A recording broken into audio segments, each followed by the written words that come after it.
Hello and thank you for joining us on the Monday edition of Journalist Hangout. I'm Binga Oreshegun. Today on the program, federal government wades into Dangote refinery, PENGASSAN dispute as nationwide strike begins. Marketers fear fuel price hike while Nigeria risks 14.7 billion naira loss to service disruption.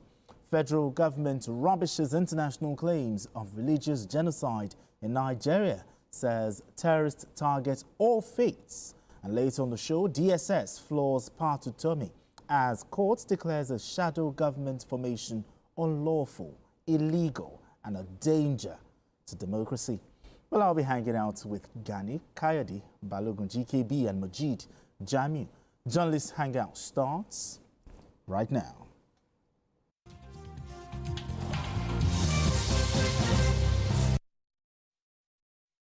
Are you a foreign national living in Nigeria with an expired visa? Don't panic. The Nigeria Immigration Service has introduced a special amnesty program just for you. You've overstayed your visa on arrival, your single entry visa has expired, or comprehensive expatriate residence permit and automated card (SAPAC) is overdue by more than 30 days. This is an opportunity to regularize your stay without penalties. Hurry, as this grace period ends on 30th September 2025, and from October 1st, enforcement begins and violators will face immigration action. So don't wait until it's too late. This is more than a policy, it's a gesture of hope. Visit www.immigration.gov.ng or amnesty.immigration.gov.ng. This message is from the Nigeria Immigration Service.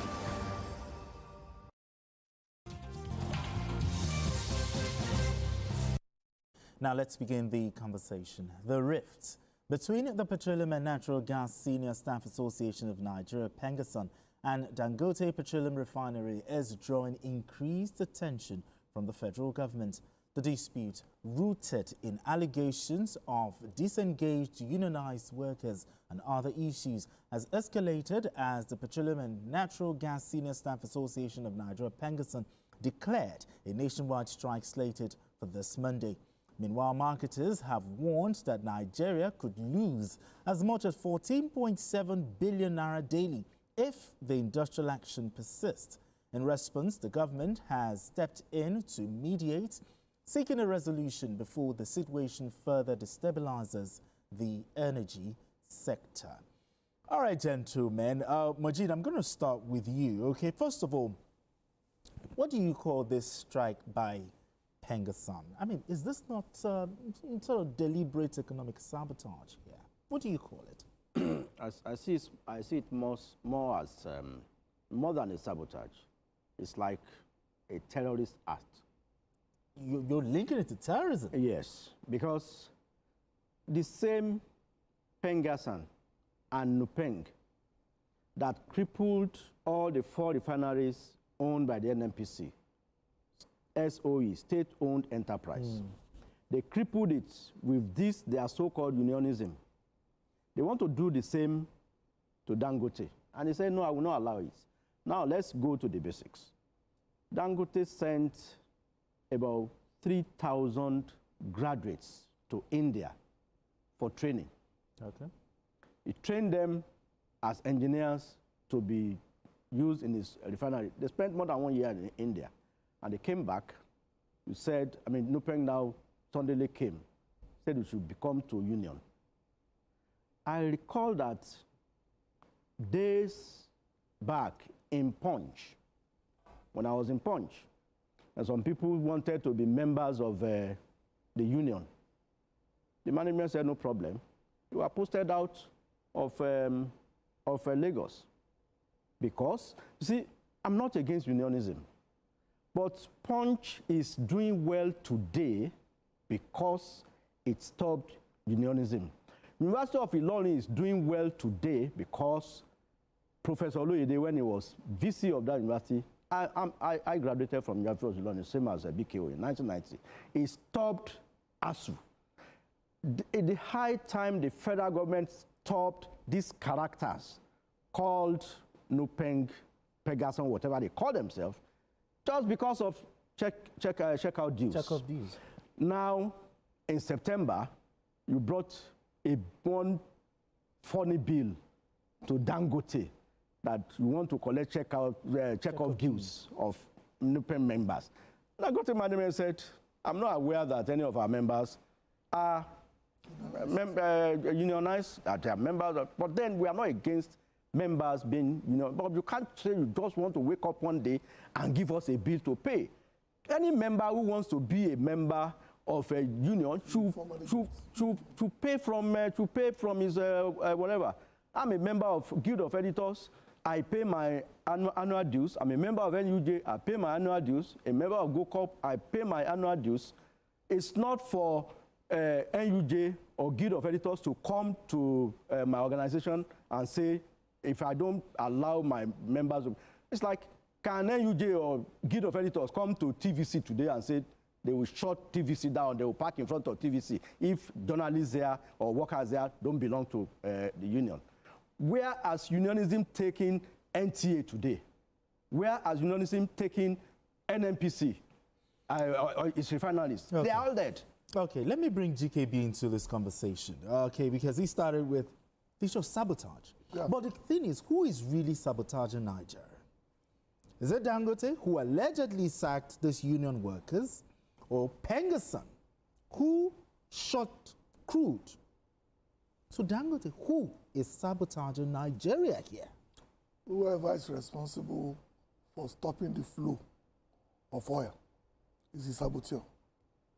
Cannot be a man who does his business at his own pace. Because Dangote has not said it's not going to supply fuel to Nigerians. It is the workers who decided on their own they're going to shut down other facilities that supplies Dangote. In the US, this is what they call a shakedown. Basically, you contribute nothing to a business, absolutely nothing, but you want to partake in the profits. And that's what I see happening. What is infiltrating is basically the sense of entitlement that comes with the PENGASSAN issue. For two reasons. One, the Nigerian downstream sector has been comatose for a while. I don't see these people bringing solutions to that effect. The refineries have been dead for almost a decade. I've not heard of PENGASSAN going on strike, forcing government to make it work. We know things that have not worked in 20 years. They keep getting checked off. And that to me is the danger. The government should do only one thing: ensure they protect investors coming into the industry. Because this is a very bad sign. This is a red flag for anybody trying to bring money into the downstream sector. Because that shows that you can easily be untwisted by people who have nothing to do without the formation or the operations of your organization. And that to me is the real clear and present danger of what we are going through. So you don't think Dangote is also to blame for sacking union workers? I can give you 30 examples of how people move around things like this. If Dangote says he's not aware of union members, it's up to the union members to make themselves be available, to be known as union members. Anybody can grumble in an organization. It's part and parcel of management. That you have workers grumbling, but nobody wants to lose their job. So there's a particular case I'll remind you of when I remember. It's about a company that started a business, and people came in and said, no, you must belong to us.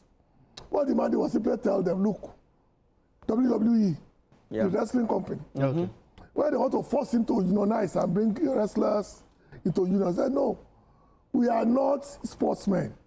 We are sports entertainers. We are not sportsmen. Our matches are predetermined. We know exactly who's going to win. It's not like a boxer. So you understand? So throughout history, people have always been doing this. It's for Dangote to find a way around it in such a manner to not affect his investments. All right. Now, the federal government has waded into this matter. I mean, the question is, what do you expect from the government, to do in this case? You see, the government should not fold its arms and allow some characters under the aegis of one association or the other to bring it to its knees, because we should see Dangote as a stabilizer to the energy sector. What NNPC could not do in how many years? 50 years.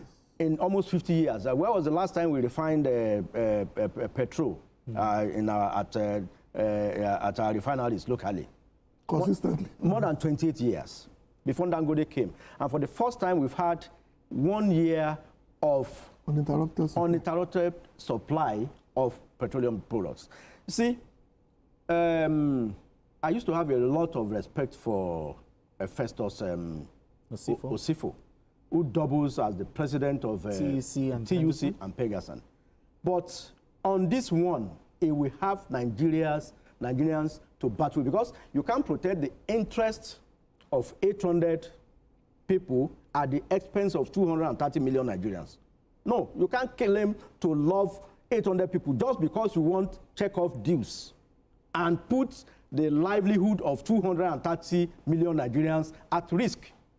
Now, those who say they want to belong to union, Dangote said, fine, you want to belong to union, go to, it's not even sacking them. Say, I have Dangote salt, go and help them there. The Dangote flour, go there. Dangote cement, go there. So how is that a problem? How is that a problem? Now, as BFI started its own wahala at the banking industry, do you know where the office of Money Point is today? Do you know where the office of OPay or PAMPay or Pocket App? A lot of them. Let's not advertise. No. They didn't pay for it. No. See, we need to. Are we advertising Dangote? No, we need to put things in the right perspective and let these characters know that the game is up. You should see, that man started his own wahala, depot owners. Dangote say, I don't need your services. Now, every truck or CNG truck of Dangote, you, the consumer, you are saving 75 naira per liter. Yeah. Because Dangote is deploying the CNG truck, which they can see. When Nitel could only do 400,000 lines in 40 years, you struggle. In fact, you want to pay as much as 1 million naira to have a line. Today, and you have telecom workers there that you have to be their friend. Each time your phone will have a problem. But today, at the snap of a finger, I recall that there was a time an old man will come from our village, come to my father's house to sleep overnight because he wants to receive his son's call from America or from London. But today, from anywhere. Okay. Because and that is what Dangote has come to do, and you guys are saying, you say you want to fight it. No, Nigerians will resist it. What do you expect from President Tinubu? How do you think he should handle this matter? Some have said, should he go the way former head of state went, or there should be more negotiation? There are certain diseases that you do not let fester. You cut it off immediately. What do you mean by cut it off? If you have a particular disease that will always, like cancer, you have to remove it quickly before it festers and consume the whole body. We are moving in the privatization angle now. That means we are expecting a lot of players to come in. President has spent quality time traveling all over the world to ensure that he got investors. If this is not curbed right now, other unions will be emboldened to affect other critical sectors that are needed. So what I want from the president is very clear.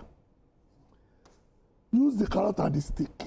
Okay. If they insist that they don't like carrots, they use the stick. Okay. But this thing must not go beyond this week. Now, the other part of it must not go beyond this week, because the marketers have said that they've warned that Nigeria could lose 14.7 billion naira daily if this strike persists. Is this a battle Dangote can win? See, this battle is not about Dangote. It's about Nigerians. I keep repeating it. These same characters, they want to kill Dangote refinery the way they killed NNP, all the 4 NNPC refineries. That's what they are driving at. Now, their own case is like Ogata, which means whether you are productive or not, we are productive or not, they are more interested in their check-up dues. That's why they are agitating. What is the problem? You see, they have to, you must think of the general good, yeah? The general good of the people, and also think of innovative ways of surviving. Not according to them, they said they are also thinking of the general good of Nigeria. Let them go to court now. General good. Now the option of the court is there. Let them go to court. Go to court, and don't disturb the flow. Don't use self-help. This is self-help you want to do now. You are threatening to shut down crude oil supply to Dangote. Now, how might this affect investor confidence in Nigeria? If that's what I said. See, Bua is about coming up. Yes. Bua will already be thinking now, say, these characters, are they not going to come after me? People are looking at innovative ways of doing business. Now, you say you want to transport products through pipelines. But Dangote said no. The other time, they transported 5 million liters. They just a test run from between Warri and Ore. They pumped 5 million liters. Now, what came out at the other end? What came out at the other end? From 5 million liters, they only recovered about 800,000. They were even lucky. Don't forget the last time they tried it. They pumped water. They decided at 5 a.m. To pump water. By 6 o'clock that morning, there are bridges on the pipeline in about 17 places. Water, not for okay. Now let's in rounding off this matter. The president must protect. What advice investors. would you have for all the parties involved? I mean, Dangote, PENGASSAN, the federal government. How will you advise all the parties involved in this matter so that Nigerians don't get to suffer? I'll start with you. Like I said earlier, it's the job of the federal government to protect investors. Okay. And then protect Nigerian people. Anything that will cause a breakdown in law and order, the government has the power to stop it. Okay, your advice to Dangote? My advice to Dangote is what I said earlier. That's why I give the wrestling. Stay the course? That's why I gave the wrestling example. Yes. We always have to be innovative in dealing with things of this nature. Like Moji said, there was a time that you have to line up at Nitel.